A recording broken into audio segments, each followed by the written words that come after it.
Hello, everyone. It's John Laughland here. I'm the director of Forum for Democracy International. Welcome to this week's forum. We're delighted to welcome this week Stephen Baskerville as our main guest. Stephen has been on the show a couple of times before, and we're going to discuss the tragedy of conservatism, why the right always loses. One of the points, there are 2 points essentially, Stephen, in your article, which we've re-stacked on our Substack. And you've made this point in your book as well, I know. You make, I think, 2 points, and there's one of the two that I find particularly fascinating, and I want to start with that. The 2 points that you make are that the right contracts out politics to a professional political class and thereby undermines citizenship, and what we need is to become citizens again. And the second argument, which is the one I find particularly fascinating, and I'm not aware of other people working on this, is the sexual argument. This, I think, is where you're extremely strong and original.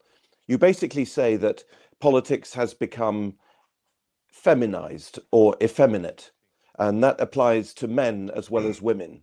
And you are an opponent, Stephen, of no-fault divorces, which you describe as a social plague and also as incompatible with the rule of law. Now, you make this analysis of sexual politics throughout your books and your articles, and you've made it in your recent article that we've, as I say, just republished, as part of your overall argument about why the right always loses. Now, we're faced with this extraordinary phenomenon of the Trump administration, which was brought to power on what appears to be a classic, in many ways, a classic right-wing and possibly even conservative ticket, the whole MAGA program, the revolt of the elite, the revolt against the elites, the promises for no wars abroad, America first, and so on. And we seem to be faced with the abandonment of that program and with, therefore, possibly a defeat of Trump. But how does that fit, Stephen, into the sexual prism with which you so fascinatingly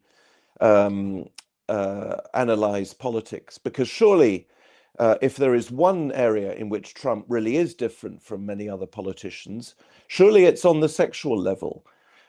He's an alpha male, he's got a trophy wife, he doesn't pussyfoot around, that's probably the right expression. He surely is a virile man. How do we understand if it is a failure of Trump or a failure of conservatism? How do we analyze the latest developments, Stephen, in the light of your sexual analysis? Go ahead. Okay. Well, first of all, I think the larger point is that Trump fits in as the exception. First of all, thank you for having me here today. Sorry, I got caught up in your question, but it's very nice to be here with you again. And yeah, I think in many ways the Trump fits into the larger argument as the exception that proves the rule. He did come in on a conservative, Republican, very traditional platform. And yet, as you say, he seems to be retrenching on it. He seems to be backsliding on it right and left, especially in foreign affairs. So it's nice to think that this is the one exception where the right has a chance of winning. But in fact, it's like I say, it's the exception that proves the rule. I think they've lost yet again. I'd like to maybe just start out by just mentioning the fact, because I'm not sure everyone will buy the fact that the right does always lose.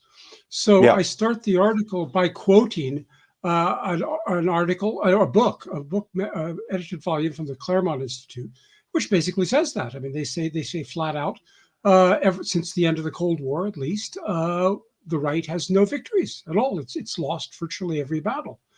And I could push it back further than that, actually, but that's good enough. They're not the only ones, but the striking thing about that argument, first of all, is that it's forthright. But the second thing is the book was published 2.5 years ago, and yet what debate has it sparked? What discussion? What self-examination? What self-criticism on the right? And this to me is another proof of the rule that the right always loses. Can you imagine an athletic coach or a military leader reviewing films of the latest defeat and lambasting the other side for their success, rather than criticizing his own side and telling them what they could do better. And yet, that's precisely what the right does. They don't engage in any examination again, here this I think proves the rule that the right always loses. How can you possibly rectify your losses if you're not willing to acknowledge them and examine them? Stephen, yes, may I jump in here quick with a question that I did pose to John a few days ago? Yes. I would like first to create a foundational premise. When we talk about the right, what are we talking about? Yeah. Okay, well, that's a good question. I will come to that.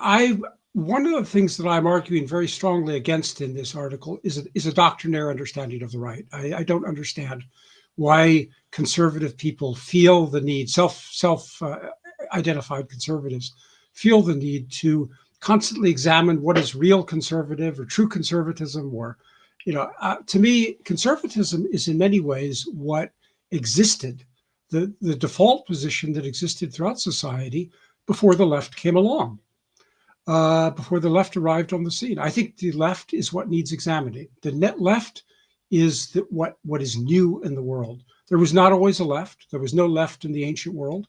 There was no left in the medieval world, at least not until the very end. It's a modern phenomenon. I think it is one of the defining features of modern history.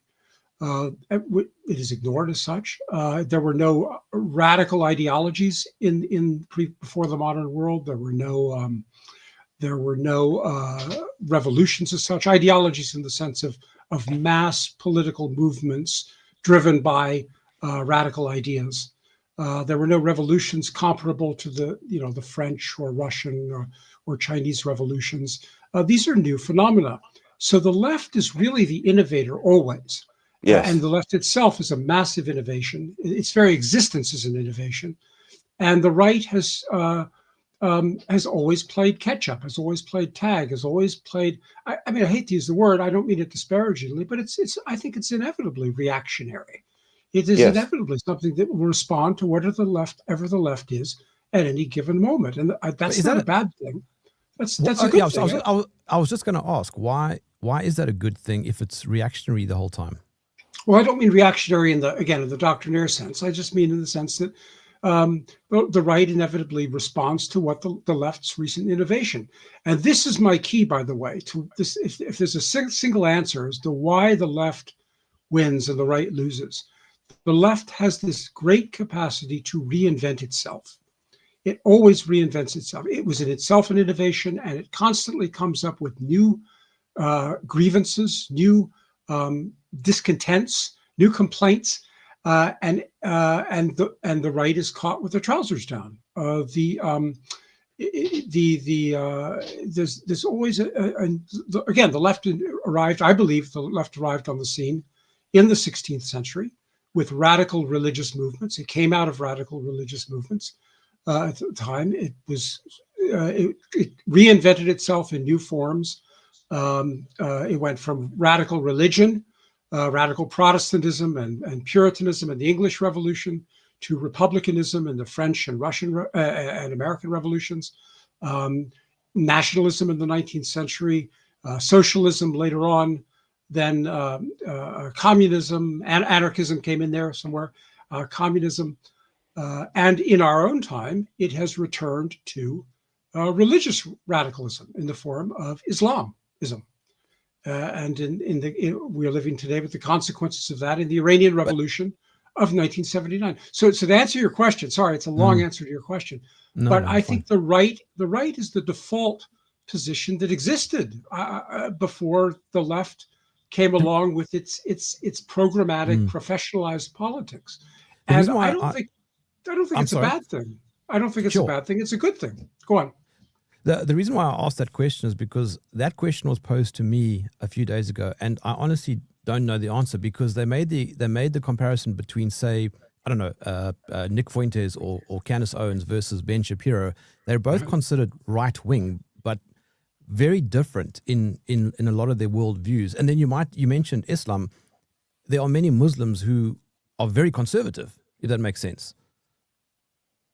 Yeah, there are, but there are also Muslims who are radical. It doesn't fit into our categories very easily. Yeah, this is true, and this is why I argue that the right. I don't understand this need of the right to constantly develop itself as a counter ideology, as a mirror image of the left. If the left says it's black, then the right says it's white. This doesn't make any sense. Do we all have to oppose the left for the same reasons? There's also the libertarian right, or if you like, so why not just leave it at that? Why do we have to systematize it into a political doctrine when it could be just the default values and principles and morality that we had before the left made its appearance on the political scene? So, and you're right. I mean, the right is constantly divided. I don't think it's necessarily a bad Well, that's thing. why we always lose. A divided opposition. Maybe, possibly. I tend to think it tends to be the left's ability to reinvent and innovate itself, and for the right, consequently, is always fighting the previous war. The left comes up with it when the left seems to be defeated, and it is defeated sometimes. When it defeats, what does it do? It reinvents itself. It comes up with new grievances, new complaints, new discontents, and the right is caught with their trousers down fighting the previous war. And in our own time, to answer John's question, I think that we have seen a huge, massive example of that.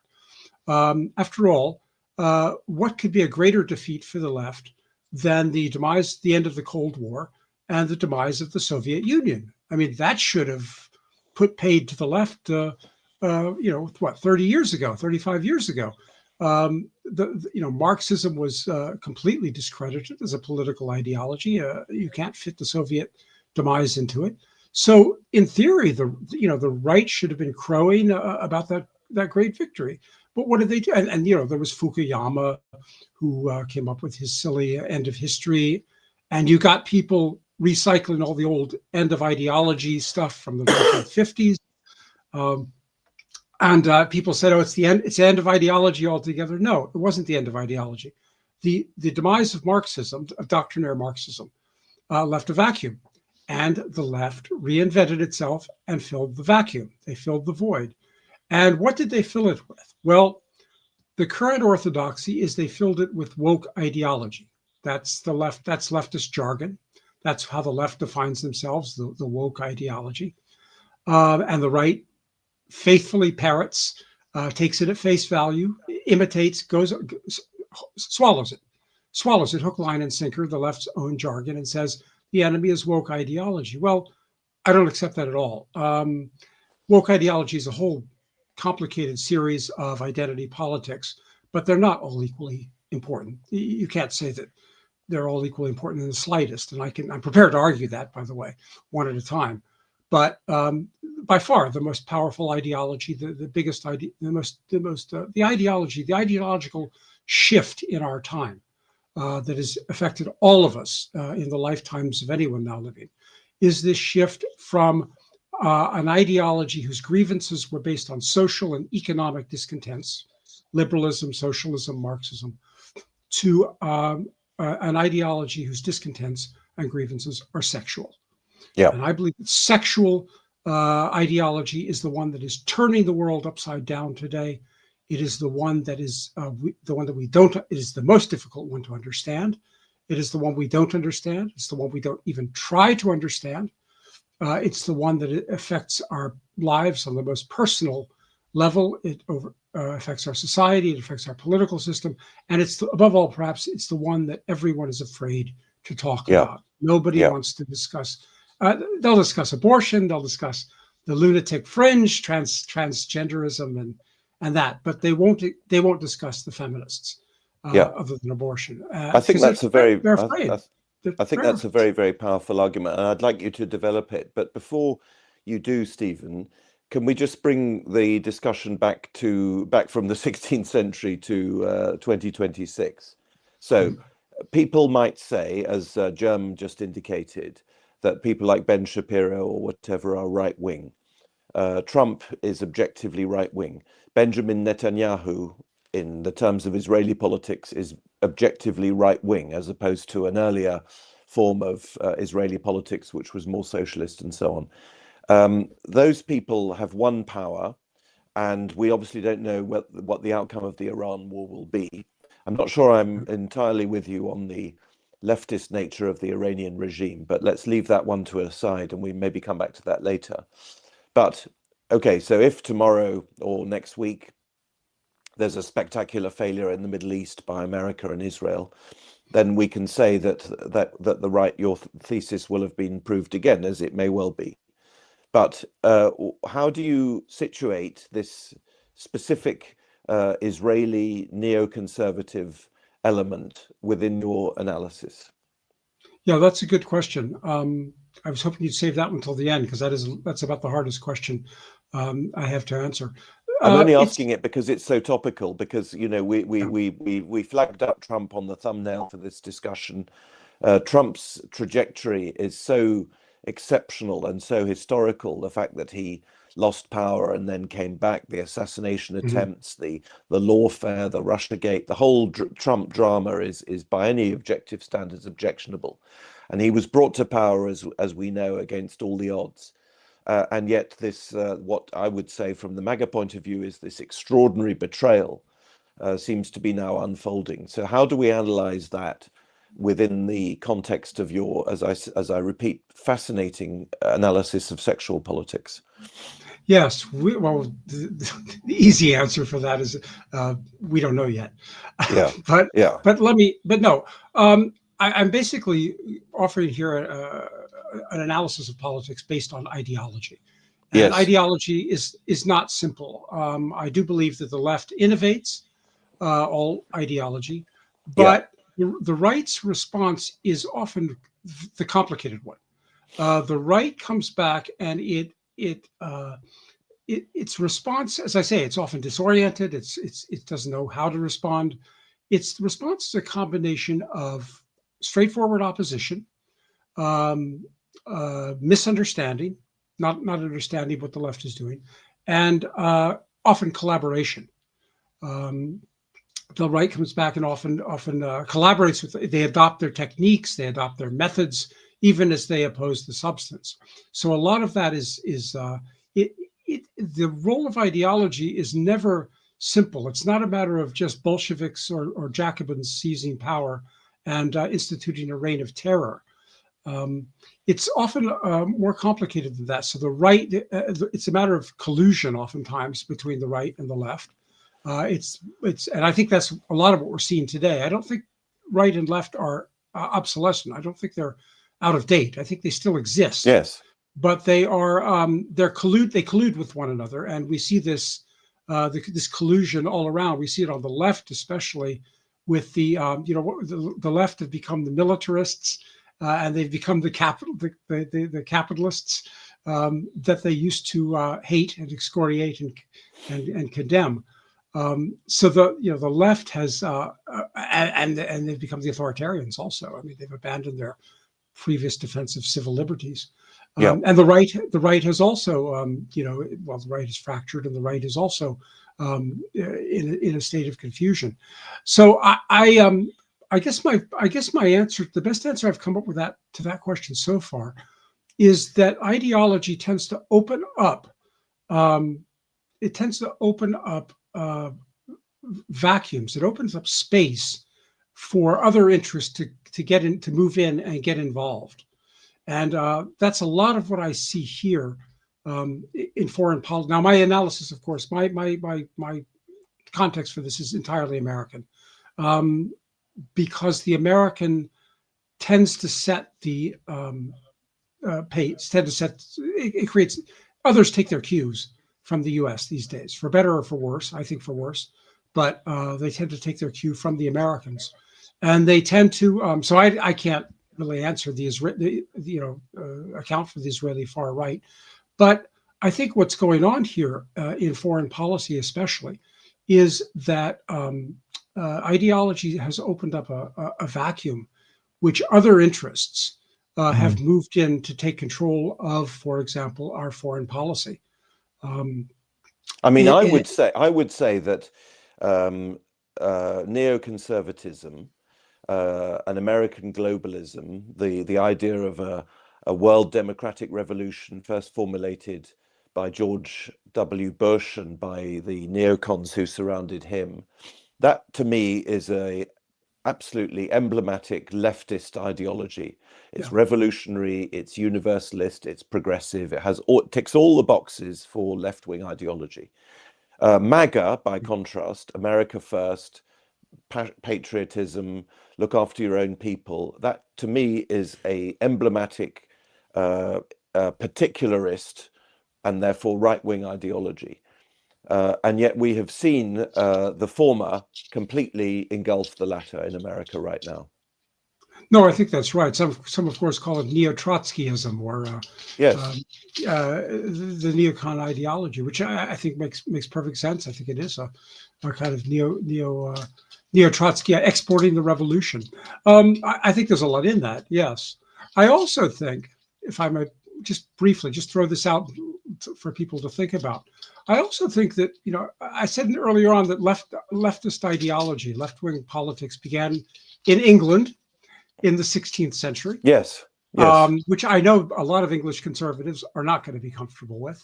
And the notion that religious radicals founded what became the United States is something that Americans are not going to be, a lot of American right-wingers are not going to be very comfortable with. But I think almost since that time, you could almost argue that the Anglophone world and Europe have created rival forms of radicalism, which have kind of existed to this day. The European radicalism starts from the French Revolution. It develops into Marxism, and Marxism has never had a real hold on the Anglophone countries, especially the United States. But none of the Anglophone countries have had a lot of doctrinaire Marxism. They've had socialism, but the main way that their radical politics is expressed in the Anglophone world, especially the United States, is in the language of evangelical Protestantism. Evangelical Protestantism has served as the conduit for radical politics of various kinds, from the American Revolution to the anti-slavery movement, agrarian radicalism, trade union movements, 19th century liberalism, up through the Attlee government. I totally agree with that. Christians. Well, and I think that one manifestation of that was in the early 20th century. You had the rivalry between the Anglophone radicalism represented by Woodrow Wilson, a Presbyterian, by the way, and at a Presbyterian seminary, Princeton University, versus Leninism, represented in the Soviet Union. So you had these two competing radicalisms, one Jacobin / Marxist and European, one Christian and liberal and Republican. In many ways, I suppose you could argue they both date from the English Revolution, but they kind of divided in the French and American revolutions. The Americans went one way, and the French went the other way. Yeah, and the European. I mean, this is just my thinking on this. The European form of radicalism kind of fizzled in 1989, 91 with the demise of the Soviet Union. But the American radicalism, the Anglo-American radicalism, has gone on to prosper. It's gone on to take over the world. So in a sense, what's happening here is, the European style radicalism bit the dust and left a vacuum, which the Anglo-American which seems more benign and seems less radical, but in some ways it's simply more sophisticated. Stephen, I'm not sure where it's coming from. Can you hear it as well, Jerm? There's some strange, it sounds like tin foil or some kind of rattling. I'm just wondering, is your cable perhaps brushing against the microphone or something, Stephen? Yeah, that's it, that sound there. Okay. I think there's something you're touching. But can I just, sorry, Jerm, you want to go in? Jump ahead. I'm fascinated by this, by the ideological aspect of this discussion, because it does appear to me, unless I'm getting this wrong, but it does appear to me that there is a complete chaotic sense to where these ideologies fit anymore into the grand scheme of things. I'm not saying, I agree that they probably do exist, but they seem to be very fractured. I mean, You were mentioning the US a moment ago, and if I just zoom out, I'm not an American, right? So I live on the African continent, so I'm an observer. And if I just compare two countries, the United States and China, China appears a lot more conservative in general than the US, and yet it's supposedly a communist country. Yet it's got very tight borders. Prostitution is banned. Gambling is banned. I think abortion is also heavily restricted, if not banned. It's very nationalistic, and yet when I look at the US, it seems completely liberalized, and it's an inversion of what we should be expecting. Yeah, no, it very much is. I think this is, I heard someone the other day say that, during the Cold War, the United States said, stick with us and we'll make you rich. Whereas the Soviet Union said, stick with us and we'll liberate you, liberate the world. Today, it's the other way around. The United States says, stick with us and we'll liberate the world. And the Chinese say, follow us and we'll make you rich. So you're right. That's absolutely true. But then again, I think that in some ways what we are seeing is the demise of communism. I don't accept this idea that Marxism lives on in the modern West so much. I don't think it's that important. But I think this more subtle, more sophisticated form of radicalism that was invented really in the we like to think in the Anglo-American world that we had these kind of conservative revolutions, but we did have revolutions. They may not have been as deadly as the French Revolution and the Russian Revolution, but we did have them, and we kind of invented it. So I think in some ways we've been peddling a more softer but more sophisticated form of radical politics. Which again is something that has never been studied by modern scholars as such, as something something in itself worth studying for its own sake. And I think that's what's happened. I think the Russians and the Chinese have seen the problems with communism. They've gone back to basically what were, even during the Cold War, were fairly socially conservative societies. You saw that in the West too. I mean, you had old labor. In Britain, and Kennedy Democrats in America. They were politically liberal, but socially conservative. And what America's come up with now is this social radicalism, this social radical in the form of spearheaded, the vanguard of which I believe is sexual. And that mows down everything before it because nobody knows what to make of it. But again, Stephen, by the way, I should have said in the introduction that you're a scholar of the English Civil War, or perhaps we should call it the English Revolution, as Christopher Hill did, because the Marxists often wanted to say that England did indeed have a revolution, and probably the first one. And I'm totally with you on that. Obviously, fundamentalist Protestant radicalism is revolutionary. It's revolutionary against the existing church. It's revolutionary, of course, because those are the people who first crossed the Atlantic and settled North America, long before the United States, of course. So I'm totally with you on that. But on the other hand, I think people listening to us will have difficulty understanding such a broad sweep, because now evangelical Protestantism in America is surely one of the main right-wing forces, just as a messianic, almost apocalyptic Judaism, which is closely linked, of course, to Protestant fundamentalism, both politically and theologically, is characteristic of the Israeli right. So how does someone who's listening to us, how do you convince someone who's listening to us that evangelical Protestantism in America, which is a substantial part, I understand, of Trump's constituency, is in fact on the left? It is, of course, yes, you're right. Technically speaking, it's on the left, but it isn't on the left now. It's now part of the right. How do we square this conundrum? Right. Well, it's a very good question. That cuts to the heart of it, doesn't it? And you might also bring in there Islamism as well. Where does Islamism fit in? Is it on the right or is it on the left? And I believe that no scholars, I mean, I've read quite a lot on Islamism. I'm not an expert on it myself, but I'm very struck with Islamism, how no one takes it seriously. Scholars of the left don't like it. Scholars of the right don't like it.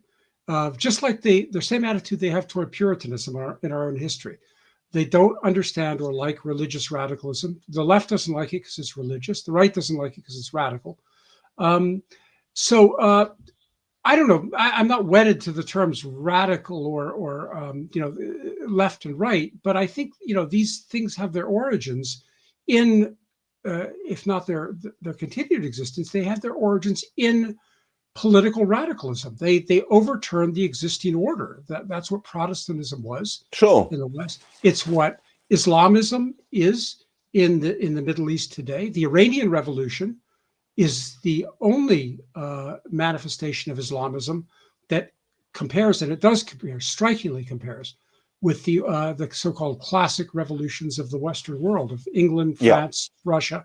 It fits the typology almost to a T. If anyone who reads the classic study by Crane Brinton of the Anatomy of Revolutions, written in 48, 38, the model he shows, this striking pattern that all those revolutions undergo, England, America, France, Russia, is strikingly similar. And then today, years after the book was published, Iran follows the same example. And Iran is, I think by far the most sophisticated political culture in the Middle East and in the Islamic world. So, we can discard the terms left and right if you want to, but I think we need to look a little bit at the history. No, I don't want to discard them. I want to understand them. Anyway, you're the one who introduced it, because the whole discussion is on your article, Why the Right Always Loses. So we've got to understand what the right is. I don't want to go off on the Islamic Republic of Iran. It's fascinating, but I think that'll take us away from your main focus, which is America. I would say, where I think you'll probably agree with me, you mentioned the French and Soviet revolutions. Both of those, the French Revolution morphed into Napoleon and the Bolshevik Revolution into Stalin. And both Stalin and Napoleon had, like Hitler and Mussolini, had elements of left and right, and they did that quite consciously. And I think we could probably say the same today for the Iranian regime, which, yes, started out, you're absolutely right, as a revolutionary regime along the Western progressive model, but which I suspect has now become much more like a state-based, relatively conservative structure. But let's go back to the American thing. How do we square this conundrum? How do we understand this conundrum? That these big forces, I've mentioned the neoconservatism, we've also mentioned evangelical Christians, these people are situated on the right by most people. And you're saying they're in fact leftist.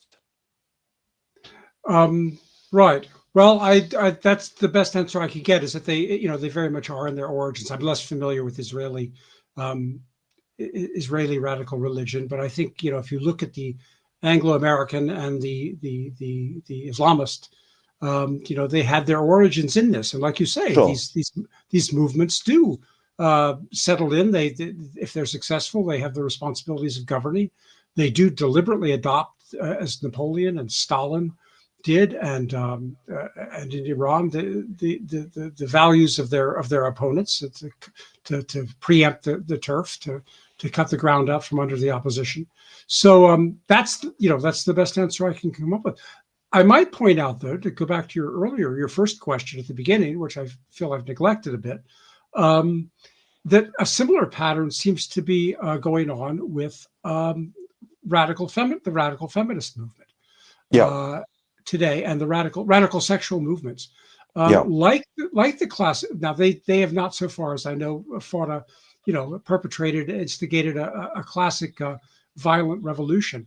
But one of the striking things, and I developed this in an earlier book on the sexual revolution, is that they too, like the classic revolutions, they start out with a very libertarian promise of freedom. They promise sexual freedom. They promise, you go back to there's the hippies in the mud at Woodstock, there's the mini skirts, there's Playboy magazine, there's, the whole sexual freedom was the initial. But then what happens? They become, once they assume power, they become authoritarian, right? So the rights of man gives way to the reign of terror, And that's what's happened with the sexual revolution also. It too is a revolution that we are under the sway of, but it started out with this very libertarian promises of freedom for everyone. Isn't this feel good? Isn't this fun? And I remember this from my childhood. And then it gives way to highly authoritarian measures. Accusations of rape, sexual assault, sexual harassment, sexual this and sexual that. Promises of free, unrestricted abortion. And yet, if anyone speaks against it, they have a clip put on their tongue. The inducement, the first stage in the revolution, in the sexual revolution, is the freedom, and the second stage is the authoritarianism, the police state, which Stephen, is very around us now. Would you argue that authoritarianism is right wing? Again, yes, but it's also very left wing as well. I mean, leftists also do not hesitate. I mean, again, I just allude to the sorry, yeah. I don't mean to jump in, but the reason why I ask that is because a structured society with hierarchy, an ordered society tends to correlate to a type of authoritarianism, which contradicts anarchism and libertarianism. We just want anything goes, and a well-structured society that follows hierarchies tends to, as I say, align with authoritarianism, and that is also a kind of right-wing ideological approach to governance. Yeah. No, I have nothing against authority and rules and law and order and things like that. But what happens is when those are broken down, when the left attacks those things, as it classically does, then what does it do? It has to fill in. It has to make new rules.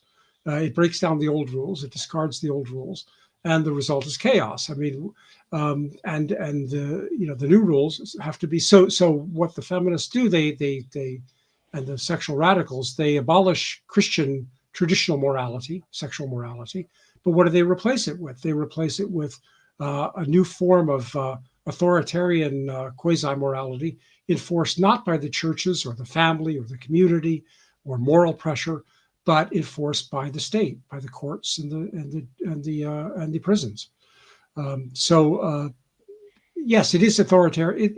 In extreme circumstances, authoritarianism is right wing, but it's not exclusively so. It's also left wing. That's one of the I thought the strongest parts of your book that we talked about, I think, in an earlier edition of the forum when you came on to talk about your book, Who Lost America. You talk about how feminism has created obviously a lot of fatherless families, single mother families, and how this turns into a boondoggle for the state to essentially control people's lives, to break up families, obviously, and it then, of course, downstream creates huge social problems, particularly connected with criminality and so on. But in your last article, at least in the synopsis version that we've published, you use what fascinating vocabulary about effeminacy and men becoming effeminate and feminine values becoming dominant, and those feminine values and that effeminacy being the cause of the systematic losses of the right. What do you have in mind when you talk about those feminine or effeminate values, Stephen? Yeah, that's a good question. It's a big one too, because you can see this. Again, the right's response to sexual radicalism has been confusion and misunderstanding. And so and oftentimes collaboration. They don't know how to deal with it. Yeah. So they, I think there has been a kind of, well, first of all, I think in a broad sense, the sexual revolution has, I think, effeminized all of us in many ways. Yeah. In ways that we don't understand. We only, it takes a lot of introspection to figure it out and time. So it has this effect, since it is absolutely spearheaded by by women, by feminists, ideologues, and men went along with it, but they didn't exactly. Well, I mean, there was Playboy magazine in the beginning, but it's a different matter. But there is a definitely feminization of the right going on these days. It'll take a while to explain, but it is very marked. I guess the best indices of it are the tendency of the right to collaborate with the feminists. One example, just kind of a salient one that we see a lot, is the this outrage over women's sports. Right? What is a woman? The fact that transgenderism, they attack the lunatic fringe of the sexual revolution, the transgenderists, for endangering women's sports. Well, women's sports is a bastion of feminism. I mean, there's no other word for it.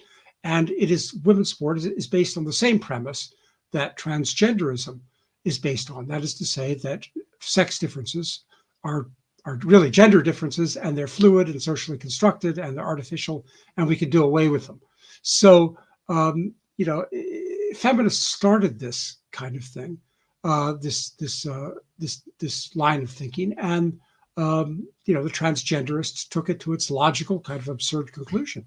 Well, the right doesn't stand on its own fixed principles on this. The right takes sides in an intramural squabble among the sexual left. I mean, here you have a squabble, an internal squabble between the feminist left and the transgender left.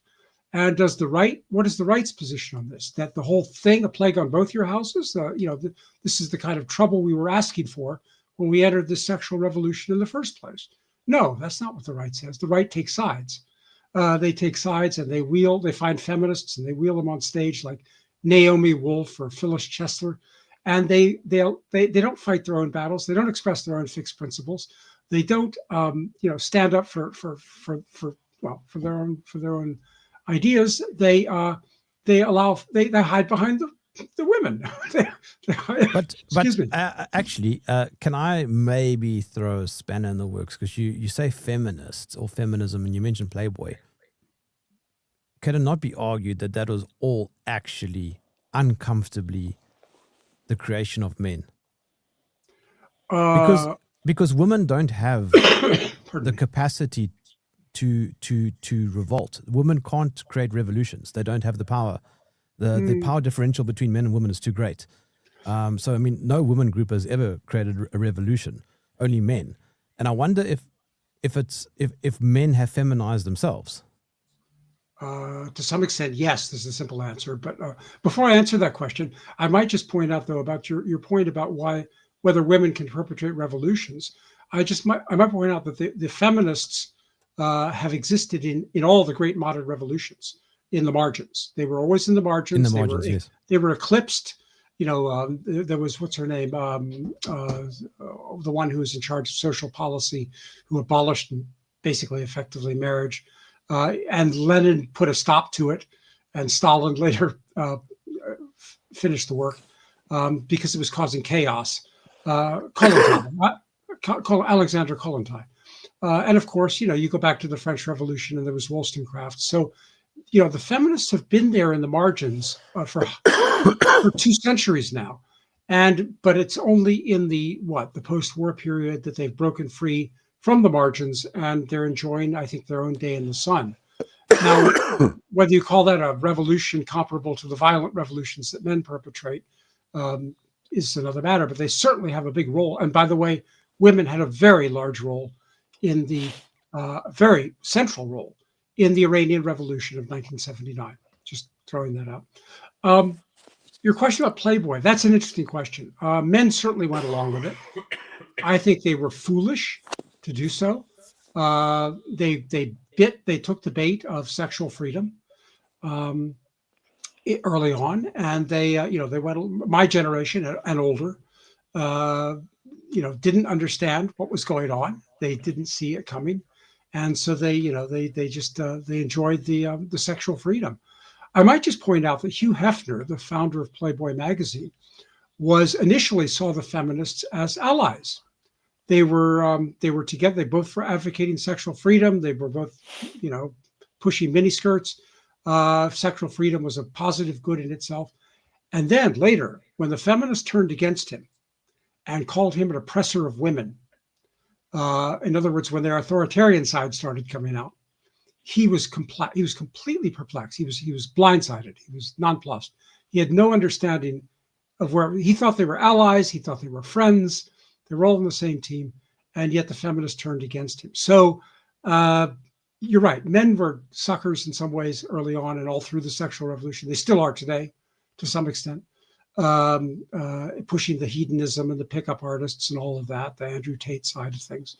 But I think from the beginning, the ideological, politicized side of this was entirely the work of feminists. And you can't say, I mean, this is the right wing goes on about how abortion is pushed by men to pressure women to have abortions. And I mean, this is fabrication. The feminists push, it's their top priority really is abortion. And so that's where that's how I see the political dynamics of the sexual revolution. So in a couple of years ago, was it in 2023, the United States Supreme Court, as you know, overturned Roe v. Wade and decreed that abortion was no longer a federal right. Now that was surely a victory for conservatism. I assume you accept that, Stephen. I do, but there are indications, I've not followed them closely, but there are indications that the left is finding ways around that. Yes. But it was, let's say, the right didn't lose that one. Okay, it took 50 years. No, they didn't. Or whatever. It took 50 years, right? Exactly. Yeah. So it was a relatively not a particularly spectacular victory, but nonetheless, it's a victory. One of your big arguments that I find very, as I've said many times, original and fascinating and very refreshing, is your attack on divorce laws. You say that particularly no-fault divorce is incompatible with justice and has created terrible social damage. Do you see any chance of divorce law being changed in the way that abortion law has been changed? There's very little push behind it. There's very little understanding of it. Vice President Vance made some statement a while back about repealing no-fault divorce. There was no indication that he understood it, what it was about, and what the dynamics behind it were. So there's very little push for it, and it was one of the feminists' early victories. They achieved it without firing a shot. It was completely deceptive. There was no debate. There's never been any debate, and it's absolutely devastating. It's even the opponents of it don't understand what it is that how devastating it is, because there's, if you like, two broad sides to it. There's the lives that are destroyed by the easy breakup of marriage, and a lot of opponents have concentrated on that. There's good understanding, I think, of how many lives have been ruined by no-fault divorce.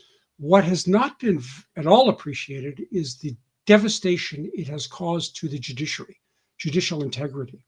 Yeah.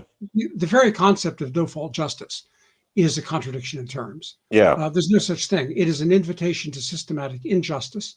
What it basically means, in the bottom line, I mean, the short answer is, what it means is that innocent people can be summoned to court and punished.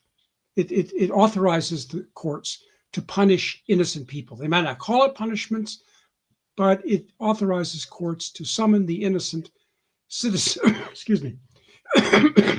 innocent citizens, and intervene in their private lives with regulations that amount to punishments.